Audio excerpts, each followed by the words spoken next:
वन्दितु सर्वसिद्धे धुवममलमणोभवं गतिं पते वोच्छामि समयपाहुड मृणुमो सुध केवली भणिदम्। पंच परमेष्ठी भगवान की जय। आचार्य कह रहे हैं अन्य द्रव्य से अन्य द्रव्य की उत्पत्ति नहीं होती। सभी द्रव्य अपने स्वभाव से ही परिणमन करते हैं। जीव पुद्गल नहीं बना सकता, पुद्गल जीव नहीं बना सकता। आइए गाथा नंबर 379 आज पढ़ेंगे, 379 और 380। अर्णदवियेण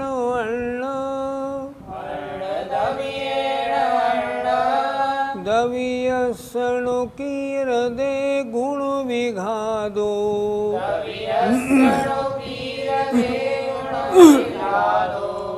तम्मादु संवदवा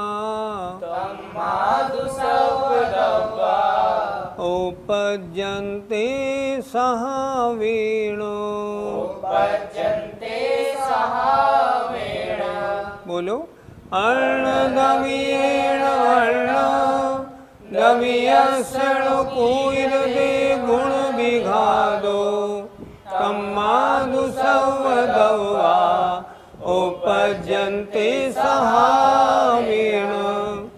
अर्णदवियेण दवियसणु कीरदे गुण विघादो तम्मादु संवदवा उपज्यन्ते सहावेण। शब्दार्थ पे ध्यान दीजिए। अर्णदवियेण अन्य द्रव्य के द्वारा, अर्णदवियस्य अन्य द्रव्य के, गुण विघादो गुण का विघात, लो माने नहीं, कीर्दे किया जा सकता। पुद्गल चाहे कि मैं आत्मा के परिणामों का गुणों का घात कर दूं, नहीं कर सकता। वो उदय में आने पर आत्मा उस रूप परिणमन करेगा, तब उसके गुणों का घात होगा। अन्य द्रव्य के गुणों का घात नहीं कर सकता। तम्मा इसलिए संवदवा सभी द्रव्य सहावेण स्वभाव से उपजन्ते उपजते हैं। सभी द्रव्य स्वभाव से उत्पन्न होते हैं। पुद्गल जीव को उत्पन्न नहीं कर सकता, जीव पुद्गल को, और जीव पुद्गल के, पुद्गल जीव के गुणों का घात भी नहीं कर सकता। अर्थ देखें, अन्य द्रव्य के द्वारा अन्य द्रव्य के गुणों का विघात नहीं किया जा सकता है। इसलिए सर्वद्रव्य अपने अपने स्वभाव से ही उपजते हैं। अपने सब द्रव्य अपने विभाव से गलत होते हैं, वैभाविक परिणमन करते हैं, अपने अपने स्वभाव से ही उत्पन्न होते हैं। कार्य की उत्पत्ति उपादान के अनुसार होती है या फिर निमित्त के अनुसार? हम आपसे ही पूछते हैं। देखो, घड़े के बनाने में उपादान है मिट्टी और निमित्त है कुम्हार। अब मुझे बताओ, घड़े की उत्पत्ति कुम्हार के अनुसार होगी या मिट्टी के अनुसार होगी? घड़ी की उत्पत्ति तो मिट्टी के अनुसार होगी। मिट्टी काली तो घड़ा काला, मिट्टी पीली तो घड़ा पीला। कुम्हार ने घड़ा बनाया ज़रूर, लेकिन क्या कुम्हार घड़े रूप होगा? नहीं होगा। वो तो मात्र निमित्त है। इसलिए उत्पत्ति उपादान के अनुसार होती है, निमित्त उसमें सहकारी उसके परिणमन में होता है। पंडित जी, क्या कुम्हार घड़े का कर्ता नहीं है? व्यवहारने से घड़े का कर्ता कुमार है। दो दृष्टियां हैं। निमित्त को कर्ता मानना व्यवहारने से, उपादान को कर्ता मानना निश्चयने से। घड़े का कर्ता मिट्टी है निश्चयने से, घड़े का कर्ता कुम्हार है व्यवहारने से। इनमें कौन सही कौन गलत? दोनों सही है, एक भी गलत नहीं। अपने अपने नय की व्याख्या से दोनों सही है। लेकिन यहाँ बात चल रही है निश्चयने से। निश्चय ने ये कह रहा है कोई भी द्रव्य अपने पर के गुणों को नहीं बना सकता, अपने गुणों को बना सकता है। ऐसा नहीं कि घड़ा बनाए कुम्हार और कुम्हार घड़े रूप हो जाए, ये नहीं हो सकता। पंडित जी, कभी तो आप राग को चेतन बताते हो और कभी अचेतन, ऐसा क्यों? राग आत्मा ने किया, आत्मा का स्वयं का विभाव परिणमन वह चेतनात्मक है, क्योंकि चेतन ने किया है इसलिए चेतनात्मक। लेकिन क्या ये आत्मा का स्वभाव है? नहीं। आत्मा में राग क्यों हुआ? राग के उदय के कारण हुआ।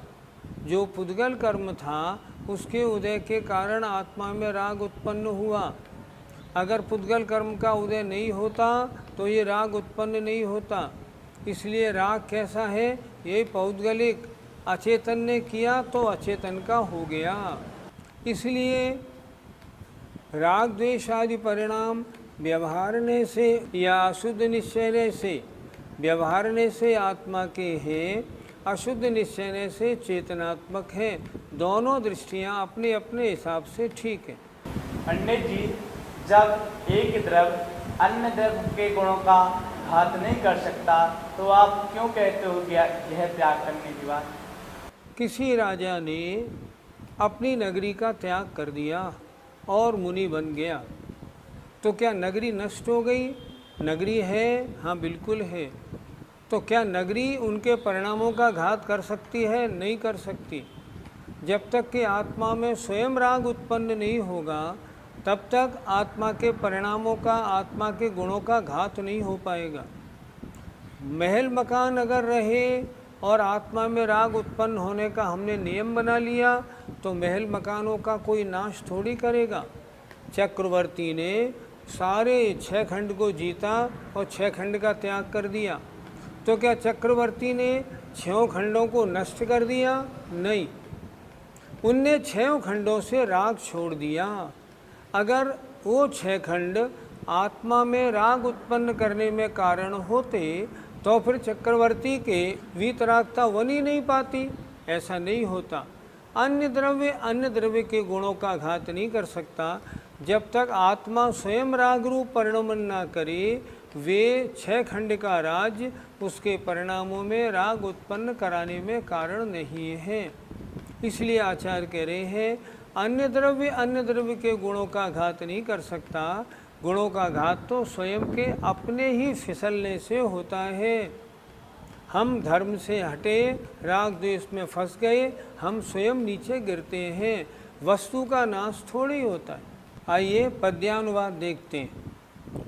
भाई बना न सकता पर के गुणों को, कोई पदार्थ कहते जिन सज्जनों को।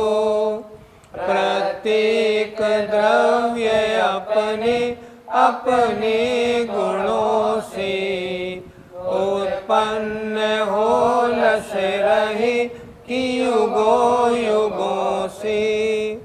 आचार्य कह रहे हैं कोई पदार्थ अन्य के गुणों को नहीं बना सकता।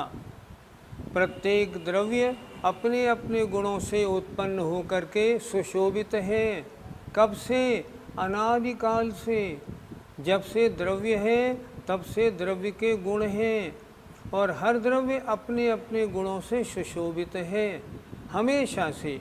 कब तक रहेगा? हमेशा रहेगा। जीव ज्ञाता दृष्टा था, ज्ञाता दृष्टा रहेगा।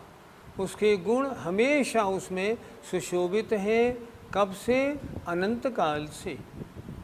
आइए अगली गाथा देखते हैं 380। जह से पियो दुकम्मम कौवदिणय सोदुतम होदी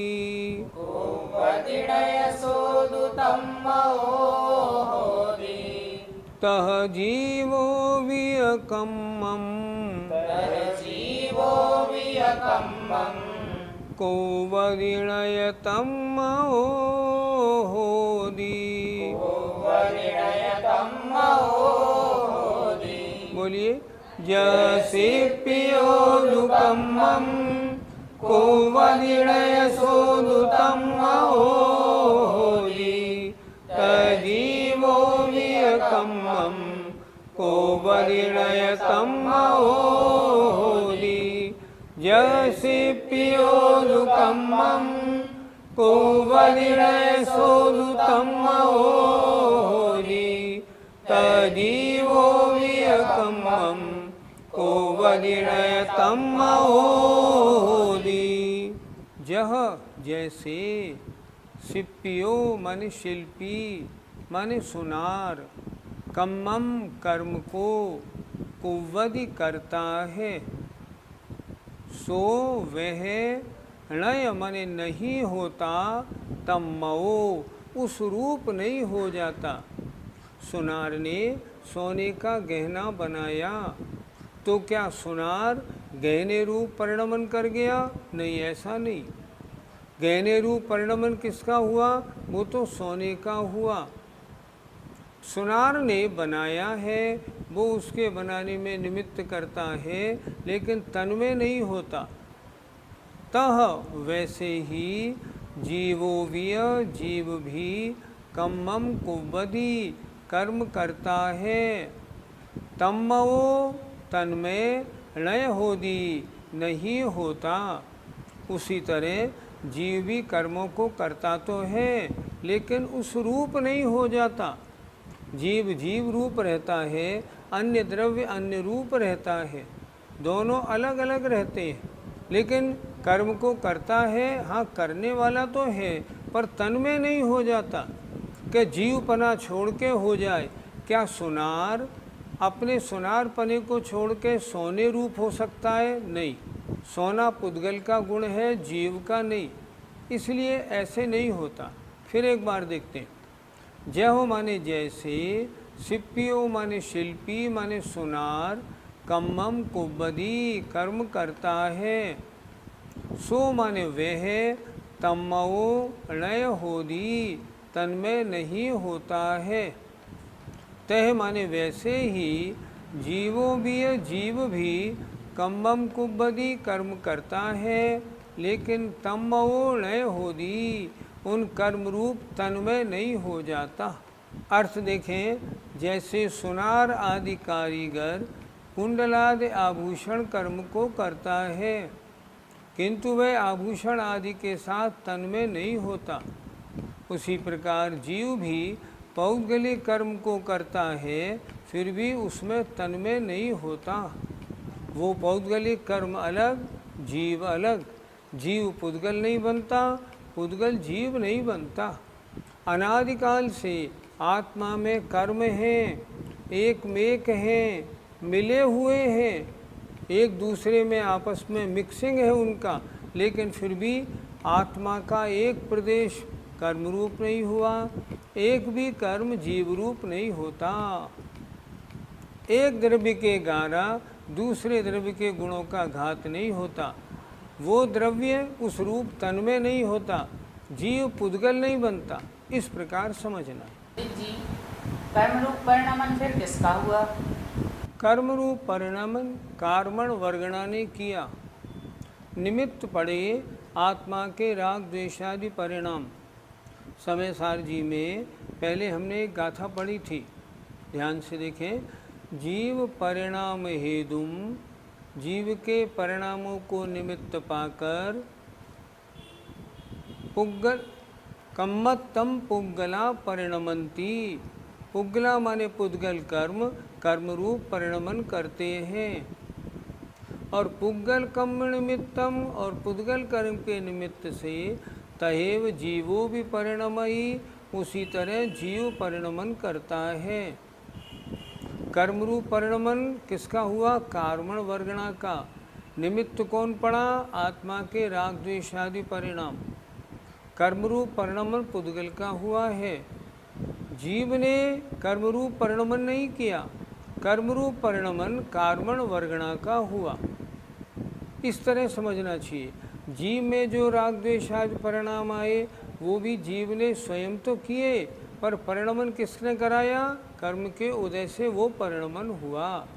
इसलिए उन्होंने कहा जीव परिणाम हेतुम कम्मत्तम पुद्गला परिणमंती।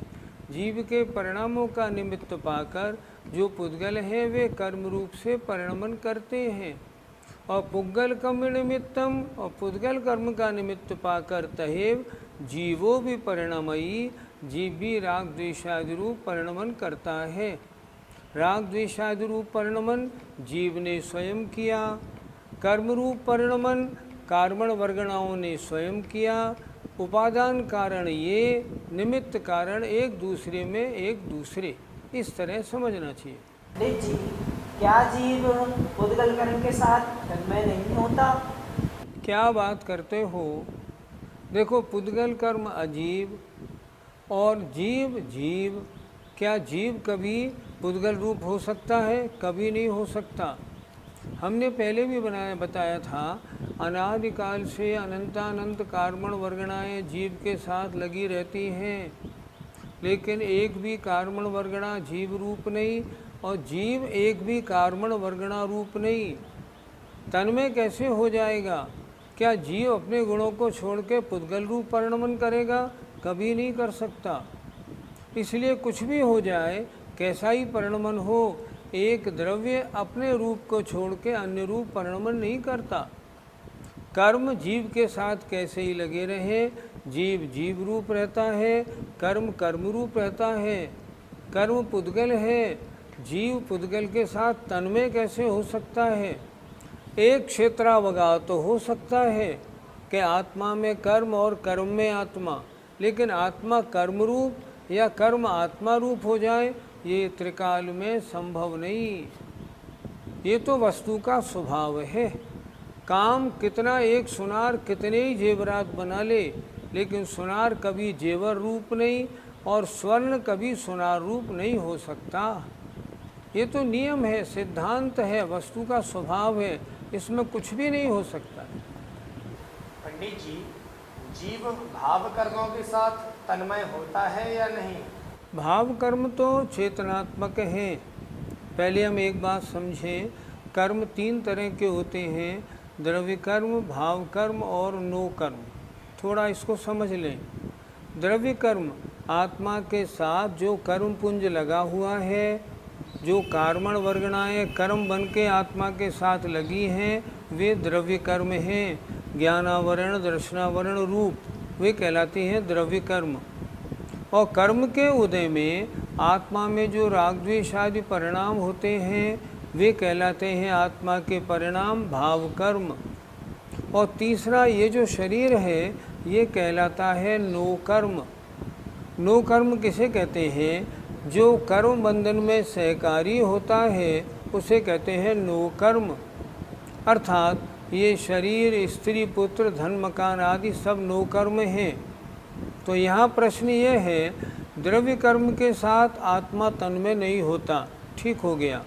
प्रश्न आपने किया, आत्मा में जो भाव कर्म हुए, राग द्वेष आदि परिणाम, इनमें आत्मा तन्मय होता है कि नहीं?